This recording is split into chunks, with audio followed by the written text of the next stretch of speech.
دریافت فرمایا ہے کہ ایک شخص نے اپنی جائیداد اپنی زندگی میں اس طرح سے تقسیم کی کہ اس کے 4 بیٹے اور 4 بیٹیاں تھیں۔ اس نے اپنی جائیداد کے 4 حصے کیے اور بیٹوں کو کہا تم میں سے ہر ایک بھائی ایک ایک بہن کا حصہ دے گا۔ اب ان میں سے ایک بہن فوت ہو گئی اور بھائی نے ابھی تک حصہ نہیں دیا تھا، تو اس کی تقسیم کیسے ہوگی جب کہ ان کی ایک بیٹی بھی ہے؟ دیکھیں، یہ جائیداد تھی مشترک اور سب کی ملکیت تھی، اور والد نے جو تقسیم کی اصل میں یہ گفٹ کے زمرے میں آئے گی کہ والد نے ہبہ کیا، اور شریعت میں ہبہ کی تکمیل اس وقت ہوتی ہے جب اس میں جائیداد کو باقاعدہ بٹوارہ کر کے 4 بیٹوں کو وہ مالک بنا دے۔ یہ انہوں نے نہیں کیا۔ خیال رکھنا چاہیے کہ جو چیز گفٹ کی جاتی ہے، تحفہ دی جاتی ہے، جس کو کی گئی ہے اس کا قبضہ بھی ضروری ہے۔ اگر قبضہ نہیں کیا تو گفٹ تسلیم نہیں کیا جائے گا۔ والد نے کہہ دیا زبان سے، چلو جی ہو گیا جو ہو گیا، اب اس کے بعد اس جائیداد کو 4 حصوں میں تقسیم کر کے چاہیے تھا کہ کاغذات بنواتے اور ان کو کہہ دیتے کہ بیٹے یہ آپ کا حصہ ہے۔ تو اس لیے جب ہبہ مکمل ہی نہیں ہوا تو یہ ساری جائیداد اصل میں وہ مالک وہی ہیں، والد جن کے انتقال ہو گیا، کیونکہ ہبہ جو مکمل نہیں ہوا۔ حضرت عائشہ رضی اللہ عنہ، سیدنا ابوبکر رضی اللہ عنہ کی صاحبزادی، وہ والد نے ان کو کھجور کے درخت کچھ دیے تھے، اپنی پرسنل جو ان کی زمین تھی۔ تو حضرت عائشہ رضی اللہ عنہ سے فرما دیا تھا کہ اتنا اتنا حصہ بنے گا اور وہ جو ہے میں تمہیں دیتا ہوں۔ تو ام المومنین رضی اللہ عنہ جب حساب کتاب میں بٹھائی گئیں تو انہوں نے کہا بھئی وہ جو کھجور کے درخت والد نے دیے ہیں وہ بھی اس میں شامل ہوں گے، کیونکہ میں ان کی خدمت میں مصروف رہی اور قبضہ نہیں مجھے ملا۔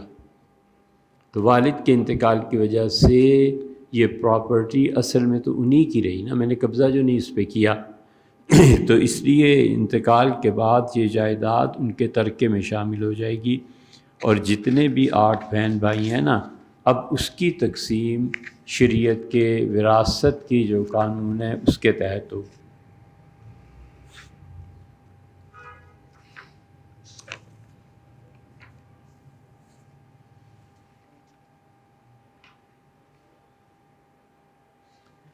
یہ پورا سوال جو انگلش میں آپ نے لکھا ہے، یہ 4.5 ماشے شریعت اس کو تسلیم کرتی ہے، اور وہ 4.374 وزن ہو اتنے گرام میں، تو شریعت کے لیے وہ قابل قبول ہے کہ اس کی چاندی کی انگوٹھی پہنی جائے۔ سرامکس کی انگوٹھیوں کے متعلق جو آپ نے فرمایا ہے، تو در حقیقت یہ ساری مٹی سے بنتی ہیں نا، 5 طرح اس مٹی سے انگوٹھیاں بنائی جاتی ہیں۔ ہم نے بھی دیکھا ہے، وہاں آپ بھی دیکھ لیجئے انٹرنیٹ پہ کہ سرامکس جو ہیں ان کی 5 قسمیں ہوتی ہیں، سب کی سب جائز ہے، اس لیے کہ وہ انگوٹھی اصلاً بنتی ہی مٹی سے ہے، تو اس میں کوئی حرج نہیں۔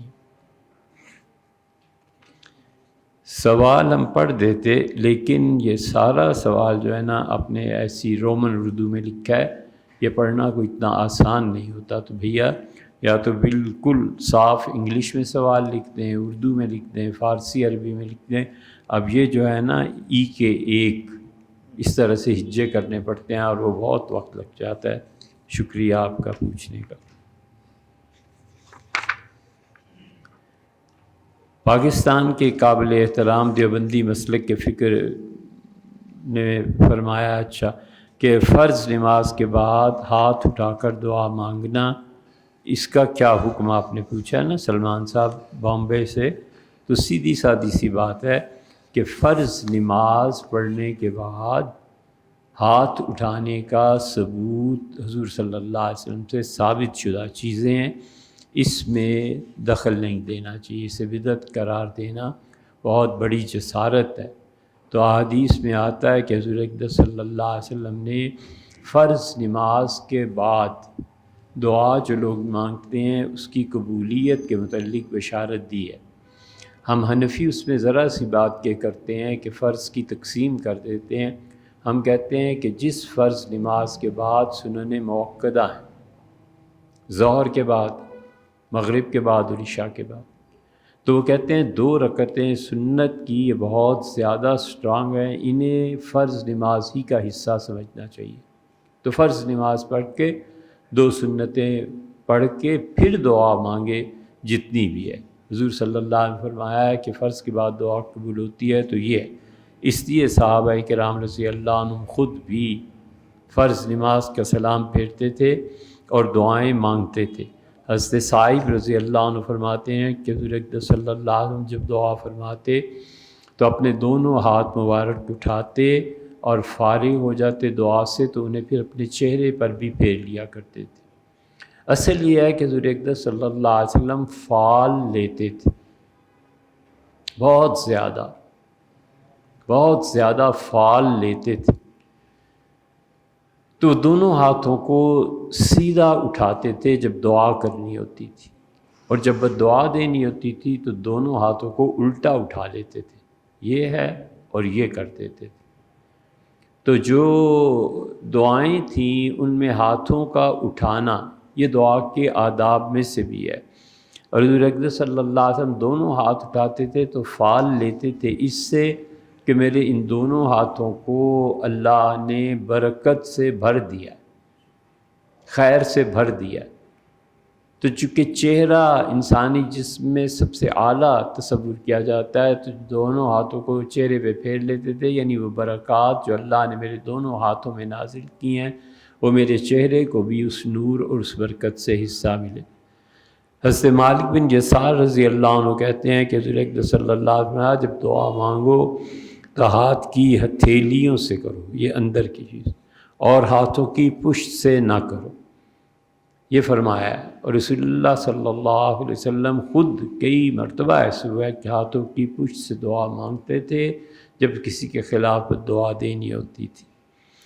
حضرت عبداللہ ابن عباس رضی اللہ عنہما کی روایت بھی ہے کہ رسول اللہ صلی اللہ علیہ وسلم ہتھیلیوں سے سوال کیا کرو اور لوگوں ہاتھوں کی پشت سے نہ کرو، بس جب دعا سے فارغ ہو جاؤ تو اپنے دونوں ہاتھوں کو چہرے پہ مل لو۔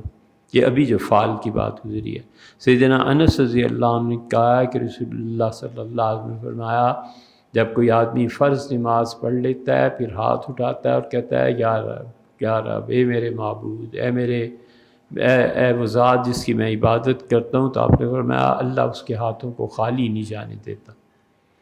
سلمان فارسی رضی اللہ عنہ کی بھی روایت اسی طرح کی آپ کو حدیث کے ذخیرے میں مل جائے گی۔ حضور اقدس صلی اللہ علیہ وسلم کی بہت سی دعائیں اس باب میں آپ کو مل جائیں گی۔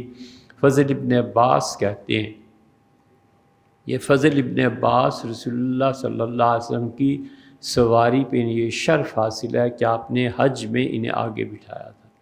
جب آپ مزدلفہ سے چلے ہیں حضور صلی اللہ علیہ وسلم اس سفر میں یہ آپ کے سامنے بیٹھے ہوئے تھے، تو کہتے تھے میری عمر اتنی تھی کہ میں مرد و عورت کی تمیز کر سکتا تھا، تو میں نے آگے سے جو خواتین آ رہی تھیں مسلسل انہیں دیکھنا شروع کر دیا۔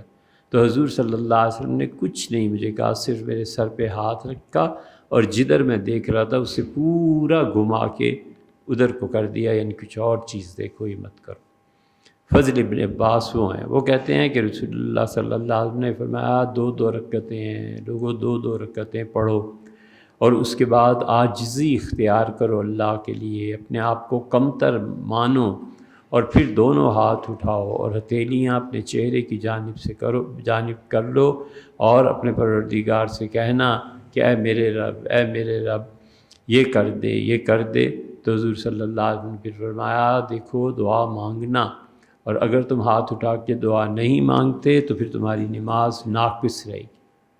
ایک آدمی ایسے ہی مسجد نبوی میں داخل ہوا اور فرض پڑھ لیا دعا کے بغیر، آپ نے فرمایا ادھر آؤ، اسے بلایا اور آپ نے فرمایا کہ یہ تم نے کیا کیا، اپنے پروردگار کی عبادت کی، اور جب اس کا انعام دینے کا وقت آیا تو تم اٹھ کے چل دیے، بیٹھو اور دعا مانگو۔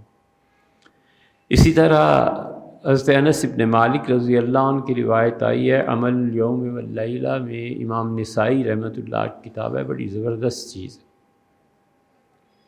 اس میں انہوں نے رسول اللہ صلی اللہ علیہ وسلم کی وہ دعا ذکر کی ہے جو آپ نے فرمایا تھا کہ تم میں سے کسی کو گردے میں پتھری ہو جائے تو اسے چاہیے کہ یہ دعا اللہ سے کرے، وہ پھر ٹھیک ہو جائے گا۔ اسی طرح بہت سی دعائیں عمل الیوم واللیلہ میں امام نسائی رحمۃ اللہ جمع کرتی ہیں۔ اس میں یہ آتا ہے کہ حضرت انس بن مالک رضی اللہ عنہ نے کہا کہ حضور اقدس صلی اللہ علیہ وسلم کوئی بھی آدمی جب نماز پڑھتا ہے اور فارغ ہو کے دونوں ہاتھ اٹھا دیتا ہے اور کہتا ہے اللہم الہی، اے میرے پروردگار، و الہ ابراہیم و اسحاق و یعقوب، اور ابراہیم، اسحاق اور یعقوب تینوں پشتوں کو پالنے والے علیہ السلام، و الہ جبریل و میکائیل و اسرافیل، اے پروردگار جو جبریل امین کا، میکائیل کا اور اسرافیل علیہ السلام ان کا پروردگار ہے۔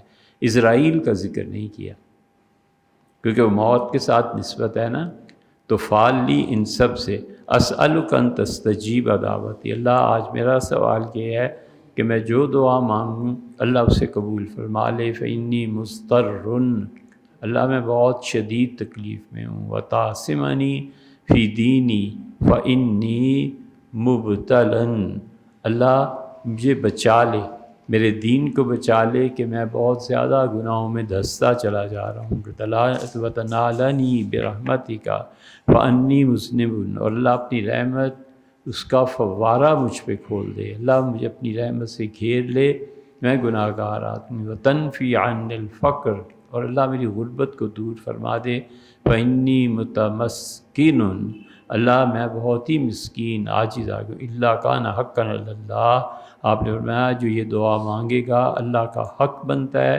کہ اپنے اس بندے کے ہاتھوں کو خالی نہ لوٹائے، اس لیے دعا مانگنی چاہیے، ہاتھ اٹھا کے مانگنی چاہیے، زیادہ ادھر ادھر کی سننے کی بھی ضرورت نہیں۔ یہاں بہت سی چیزیں ایسی ہیں جو بیچارے ناظرہ قرآن نہیں پڑھنا جانتے اور وہ تفسیر قرآن کرنے کے لیے بیٹھے ہوئے ہیں، بہت بری حالت ہو گئی ہے۔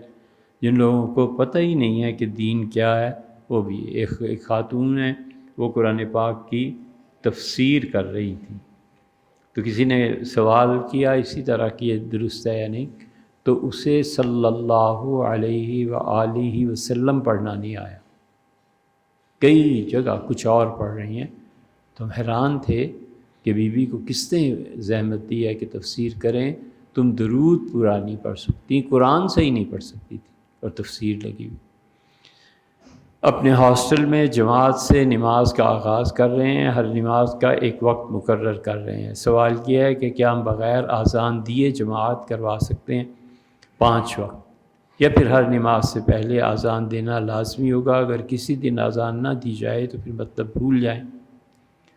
بھیا بہت اچھی بات ہے، ماشاءاللہ آپ جو کچھ کر رہے ہیں بہت اچھا ہے، لیکن اس میں 2 چیزیں ہیں۔ ایک چیز تو آپ نے جو فرمایا نا کہ وہاں پہ مسجد میں اذان ہوتی ہے، ہماری رائے تو یہ ہے کہ لاؤڈ سپیکر کی اذان کی آواز پہنچ جاتی ہے، اور اگر لاؤڈ سپیکر نہ ہو تو پھر آواز بھی نہیں پہنچتی، تو یہ جو درمیان میں لاؤڈ سپیکر ہونا نہ ہونا یہ کیا ہے؟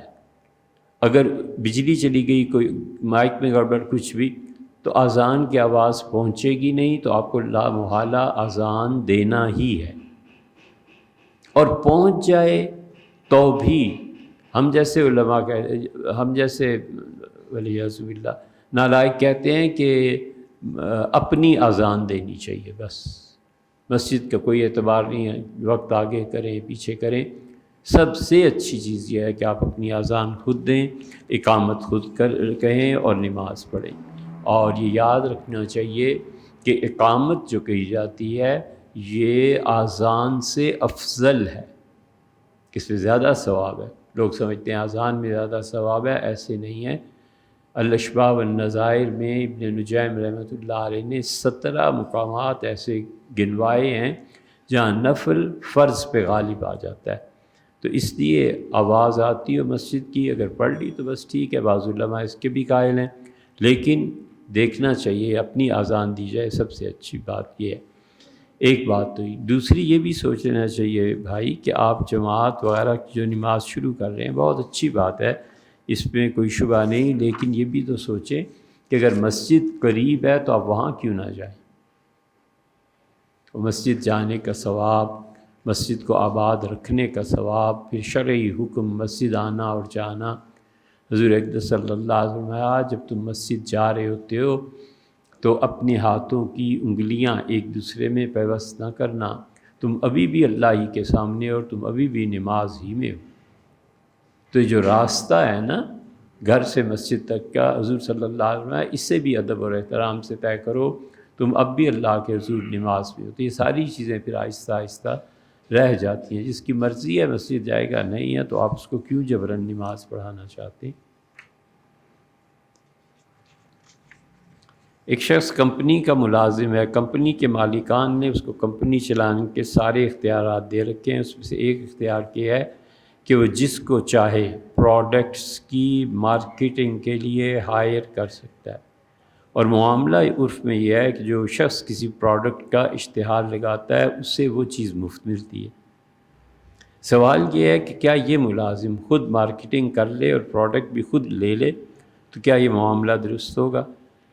مریم صاحبہ، یہ جو کمپنی نے کہا ہے نا، کمپنی اسے اجازت دے کہ آپ خود مارکیٹنگ کر لیا کریں، اور کمپنی ہی اجازت دے کہ اس مارکیٹنگ کے نتیجے میں جو بھی چیز آئٹم ہوتا ہے آپ کے لیے مفت ہے، فری ہے، تو یہ بالکل ٹھیک اور جائز چیز ہے۔ لیکن اگر کمپنی نے اجازت نہیں دی مارکیٹنگ کی تو خود اپنے پاس سے یہ کر کے مارکیٹ سے کوئی چیز نہیں لے سکتا، وہ خیانت ہو جائے گی۔ کمپنی کی اجازت ضروری ہے۔ I am living in Kuwait and the majority of the Muslims and Imams are doing masa on socks.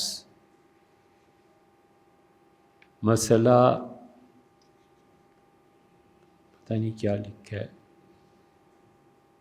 الجوربین۔ So my question is this, that can we pray beyond such imams? If not, there is risk of missing the Jamaat. Pray for a long time. بھائی یہ جو آپ نے پوچھا ہے سچی بات کہنی چاہیے۔ فتوے میں ہمارے پورے چاروں ائمہ کے نزدیک یہ جو جرابیں ہیں ان پہ مسا نہیں ہوتا، بس سیدھی سی بات ہے۔ جو 1 میل 2 میل اگر آپ چلیں زمین پہ یہ جرابیں پہن کے اور یہ پھٹ جائیں۔ دوسری شرط یہ ہے کہ جب پانی بارش گرے تو پانی اندر جذب نہ کرے جراب، اور یہ کر لیتی ہے۔ اور تیسری شرط یہ ہے کہ اسے پنڈلی میں چڑھانے میں اس میٹیریل کے علاوہ اور کچھ نہ ہو، اور ان میں وہ ڈال دیتے ہیں کوئی نہ کوئی چیز جس سے وہ اپنی پنڈلی پر جراب قائم رہے۔ ایسی جراب جو ان تینوں شرائط کو پورا نہ کرے اس پہ مسا نہیں ہوتا۔ موٹا کپڑا گف جو گلگت بلوچستان والے ہیں وہ لے لیں، اس پہ مسا ہو جاتا ہے، کیونکہ اس پہ پانی جذب نہیں ہوتا، اس وجہ سے اس پہ مسا کرنا جائز ہے۔ اسی طرح چمڑے کی وہ بھی اس طرح ہوتی ہے، اس پہ تو خیر ہے ہی ہے۔ تو اس لیے نیلون کی جرابوں پر مسا کرنا امام احمد بن حنبل، شافعی، مالک اور امام ابو حنیفہ رحمۃ اللہ علیہ سب کے نزدیک یہ بالکل چیز جائز نہیں ہے، تو اس لیے ان کے پیچھے نماز نہیں پڑھنی چاہیے۔ اگر یقین نہ ہو تو پھر پڑھ لینی چاہیے۔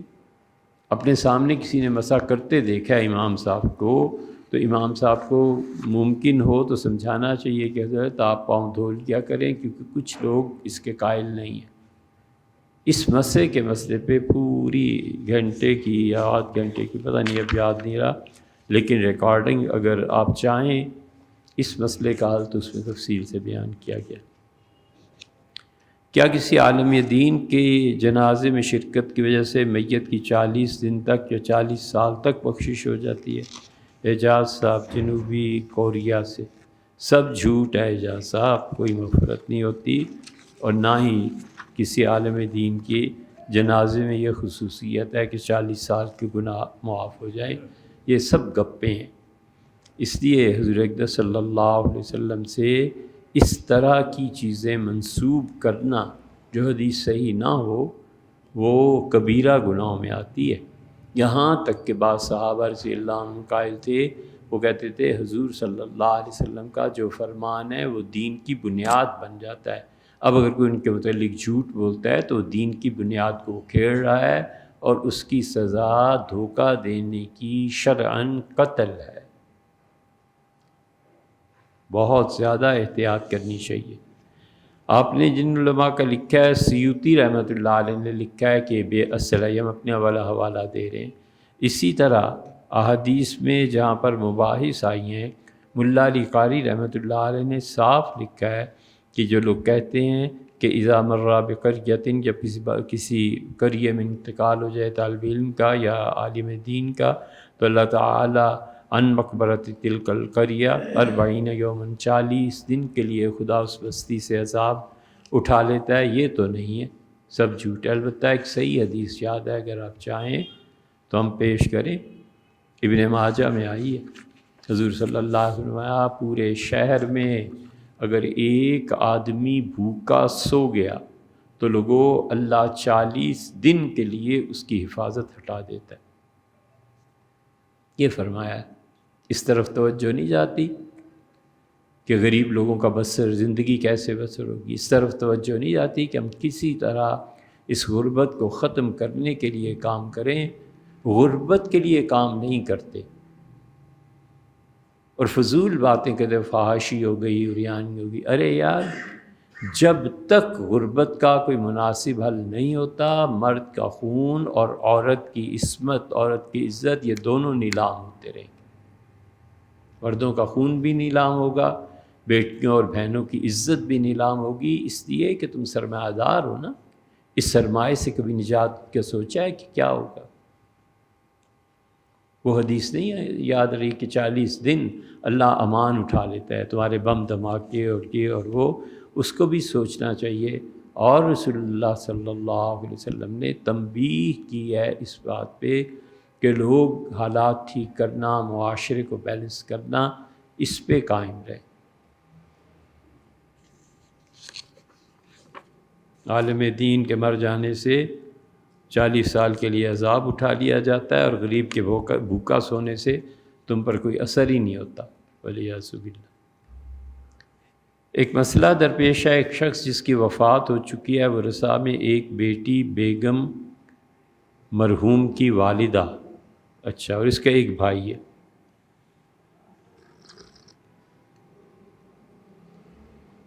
وراثت کیسے تقسیم ہوگی؟ دیکھیں، سب سے پہلے تو اصول کے مطابق اس کا قرض اتارا جائے گا، اور بیوی کا مہر اگر ادا نہیں ہوا تھا تو وہ قرض ہی ہے۔ فقہا عورت کے مہر کے اتنے زیادہ بعض فقہا قائل ہیں کہ وہ کہتے ہیں جو ہے نا پیسہ، وہ جا کے بیوی کی ہتھیلی پہ رکھ دو کہ بھئی یہ آپ کے حق مہر کی رقم ہے، اپنی خوشی سے تمہیں دے دے، پھر کیا ہے، نہ دے تو کیا ہے، اپنے بھائیوں کو دے آئے تو کیا ہے، کوئی حق نہیں ہے کہ اس سے پوچھو یہ حق مہر کا پیسہ کیا کیا، جو مرضی کرے، گلی میں پھینک دیا تھا، اب کر لو جو کرنا ہے۔ عورتوں کی آزادی کو کیوں سلب کرتے ہو؟ تمہاری نوکرانیاں بن کے رہیں۔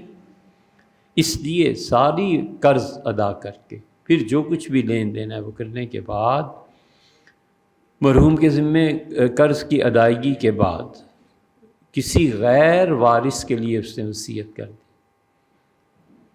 وہ رسا میں اس کا نام آتے ہی نہیں۔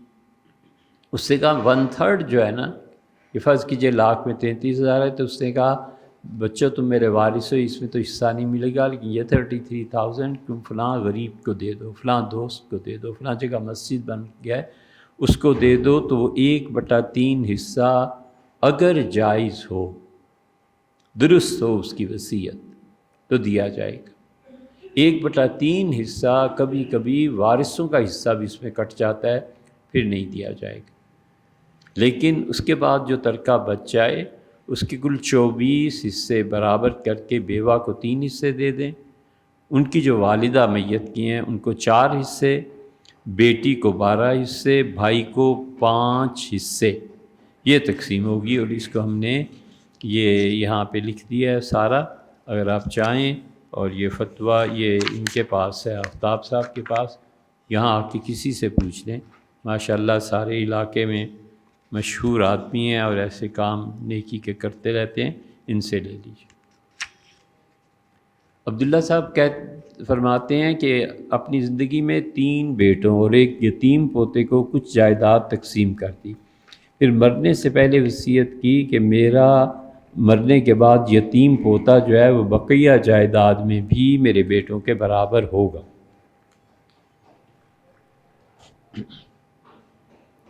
یعنی میرے بیٹے کو وراثت میں جتنا بیٹوں کو حصہ ہے اس بچے کو بھی دیا جائے میرے پوتے کو، تو کیا پوتا اس وصیت کے مطابق حصے کا حقدار ہوگا؟ بالکل بھائی، جب مذکورہ شخص کے بیٹے موجود ہیں تو پوتے کے لیے وصیت کی گئی ہے نا، اصل ابھی موجود ہے نا، تو پہلے مرحوم کے پوتے کو اس کی وصیت کے مطابق، دادا کی وصیت کے مطابق حصہ دیا جائے گا، اور وہ دیا جائے گا کل مال کے 1/3 سے زیادہ نہ ہو، کیونکہ وصیت جو ہے نا وہ 1/3 پہ نافذ ہوتی ہے، اس سے زیادہ میت وصیت کر نہیں سکتا، تو 1/3 جو بھی ضروری اخراجات قرض وغیرہ ادا کر کے بیٹوں کے حصے کے برابر ایک حصہ اسے دیا جائے گا، اور پھر جو باقی رہ جائے گا وہ شرعی جو چیزیں ہیں اس کے مطابق وہ تقسیم ہوگا۔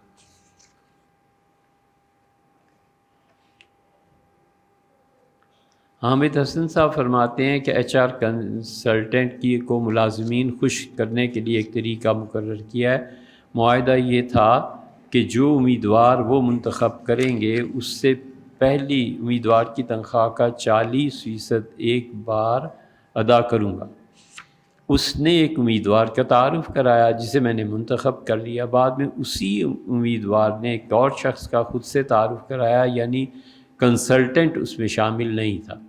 میں اس دوسرے شخص کو بھی رکھنا چاہتا ہوں۔ عاجزانہ سوال ہے یہ، کیوں، کس وجہ سے عاجزی ہے میاں، کس وجہ سے؟ سیدھے سادے الفاظ استعمال کرو، اللہ نے آپ کا بڑا حق رکھا ہے، اللہ نے جینے کی صلاحیت دی ہے نا، پاؤں پہ کھڑے ہوتے ہو نا، کیا ہے عاجزانہ؟ والعیاذ باللہ۔ اصولوں کے مطابق مجھے دوسرے شخص کی تنخواہ کا 40% بھی HR کنسلٹنٹ کو دینا واجب ہے، لیکن اس نے دوسرے شخص کا تعارف مجھ سے نہیں کرایا۔ دیکھیں، جس معاملے میں کمیشن ایجنٹ ہوتا ہے نا، وہ اپنی محنت اور عمل اس کا شامل ہو اور کام بھی جائز ہو، تو کمیشن میں باقاعدہ طور پر طے کر لینا یہ جائز۔ لیکن جس معاملے میں کمیشن ایجنٹ کی محنت ثابت نہ ہو بلکہ کسی اور کی محنت کا ثمرہ ہو، تو اس کا کمیشن لینا پھر جائز بھی نہیں ہوتا، کیونکہ اس نے کام نہیں نہ کیا بیچ میں۔ تو اس لیے HR کنسلٹنٹ کی طرف سے جو بندہ آیا ہے، دوسرے شخص کا تعارف کرایا ہے، تو HR کنسلٹنٹ کو اس دوسرے شخص کی تنخواہ میں سے 40% بطور کیش دینا ضروری نہیں، اور اس کے لیے مطالبہ بھی کرنا جائز نہیں، کیونکہ HR کنسلٹنٹ کا کوئی عمل دخل نہیں نا، اور وصولہ صورت میں آپ نے ان کے ساتھ کوئی چیز طے نہیں کی، اس لیے انہیں نہیں دیا جائے گا۔ اسکول والے کسی کتب فروش اور وردی فروش اسٹیشنری دکان پہ معاہدہ کر لیتے ہیں کہ آپ ہماری کتابیں رکھیں، ہم طلباء کو آپ کے پاس بھیجیں گے اور آپ ہمیں کمیشن دیں، اس کا شرعاً کیا حکم ہے؟ اسکول والے چونکہ طلباء اور جو فروخت کر رہے ہیں ان کے درمیان ایک رابطے کا کردار ادا کرتے ہیں، اس لیے یہ جائز، اور اس کے عوض میں جو لوگ کتابیں بیچ رہے ہیں ان سے کمیشن لینا جائز ہے، بشرطے کہ اس عمل کی وجہ سے فروخت ہونے والا متعلقہ سامان وہ عام مارکیٹ سے زیادہ نہ بیچے۔ مثلا ایک پینسل ہے، ساری مارکیٹ 100 روپے میں دیتی ہے، اب یہ کہتا ہے میری دکان پہ چونکہ وہاں سے اسکول والے بھیجیں گے تو میں کیوں نہ 150 روپے کروں، تو یہ جائز ہی نہیں رہے گا، یہ جو 50 اوپر لگایا ہے نا یہ حرام ہوگا۔ وہ 100 روپیہ جو ہے نا اس میں سے آپ کچھ اسے دے سکتے ہیں، کیونکہ اس نے ایک عمل تو بہرحال کیا کہ بچوں کو کہا اس دکان پہ چلے جاؤ، اس لیے عام طور پر جو مارکیٹ کا ریٹ ہے اس کو چھوڑ کے پیسے کمانے کے لیے یہ ریٹ توڑنا مارکیٹ کا یہ جائز نہیں۔ بیان میں فرمایا تھا کہ شیخ احمد رفاعی رحمۃ اللہ علیہ جو ہے انہوں نے حضور اقدس صلی اللہ علیہ وسلم کا دست مبارک قبر سے نکلا اور آپ نے اسے چوما۔ امام سیوطی کی کتابی الحاوی للفتاوی جلد دوم صفحہ 261 پہ ہے۔ بھیا ایسے نہیں ہے، سیوطی رحمۃ اللہ تو جو جی چاہتا ہے روایات نقل کرتے ہیں، یہ واقعہ نہیں ہوا، اور جس کی اصل حقیقت ہے، پہلے بھی یہ سوال آیا تھا، اس میں ہم نے واضح کر دیا تھا۔ دوسرا سوال آپ نے پوچھا ہے کہ فتوہ یہ لفظ دلالت کرتا ہے جوانی کی طاقت اور قوت پہ۔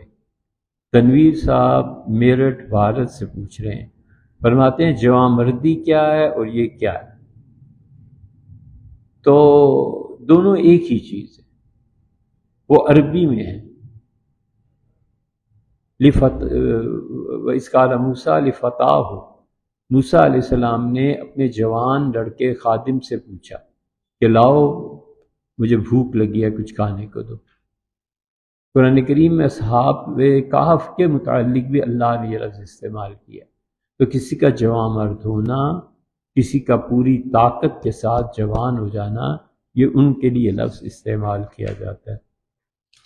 شادی میں لڑکے یا لڑکی کے جسم پر ہلدی لگانا جائز ہے؟ نالندہ انڈیا سے۔ پتہ نہیں بھئی اس کا مقصد کیا ہے؟ کہیں ایسے تو نہیں کہ خام خواہ میں پیسے ضائع ہو رہے۔ جنوبی کوریا میں تعلیم حاصل کر رہا ہوں، دوران تعلیم کورین ریسٹورنٹ میں کام کرتا ہوں، سور کا گوشت، شراب وغیرہ وغیرہ بیچنی پڑتی ہیں۔ میں ڈیلیوری کا کام کروں یا کسی سٹور میں ملازمت کر لوں، یا مختلف اشیاء حرام میں استعمال ہوتی ہیں، تو یا وہیں کام کیجیے۔ نوکریاں چھوڑ دینا اور پھر نوکری کا ملنا عام طور پہ آسان نہیں ہوتا۔ آپ دوسرے جگہ ملازمت کے لیے کام کیجیے کہ آہستہ آہستہ کوشش کرتے رہیے۔ ایک بات کہ وہاں چلے جائیں جہاں پیور حلال کی کمائی اور رزق ملتا ہے۔ دوسری بات بس یہ خیال کیجیے کہ جتنا بھی پیسہ ملے گا نا، اس سے آپ اگر بہترین چیزیں کہ سوچ لیں کہ اس میں اتنا پیسہ یہ شراب اور ان چیزوں پہ خرچ ہوا تھا ڈیلیوری میں، مہینے کے آخر پہ اپنی تنخواہ سے اتنے پیسے کو الگ کر دیں، 2-4 روپے زیادہ بڑھا دے تاکہ اللہ تعالیٰ کی ناراضگی نہ اس پہ آئے۔